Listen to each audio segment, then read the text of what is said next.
Aldab Nation! Napurnada man ang movie date ni na Alden at Yaya, may chance pa rin silang magkita ulit sa Sabado.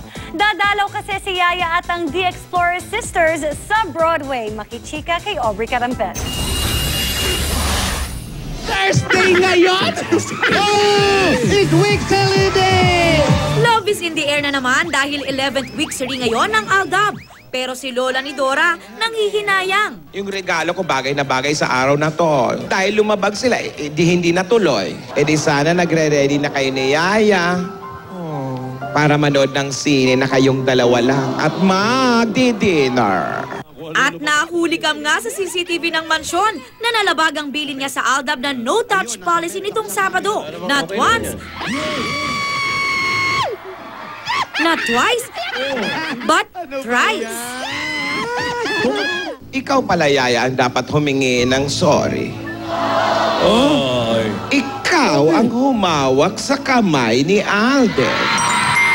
Humihingi ako ng pasensya kay Alden. Si Yaya may pinadeliver na weeksary gift para kay Alden. Cupcakes na si Meng raw mismo ang nag-bake. Regalo naman ni Alden, flowers at isang sulat na for Meng's eyes only.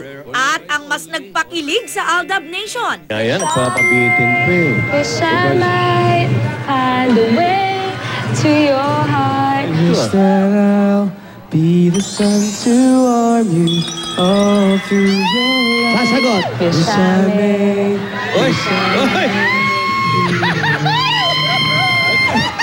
Maya-maya, may request si ni Dora kina Tito Joey at Alan Kay. Pwede raw bang makadalaw sila ni Yaya sa EB Broadway para makilala ni Yaya ang mga dabber cats ni Alden? Eh, kailan? Sisters, sa Sabado daw.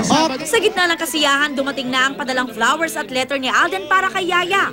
Bubuksan na sana ang sulat ng... Marami na namang dapat abangan sa Kalye serye. Aubrey Carampel updated sa Showbiz Happenings.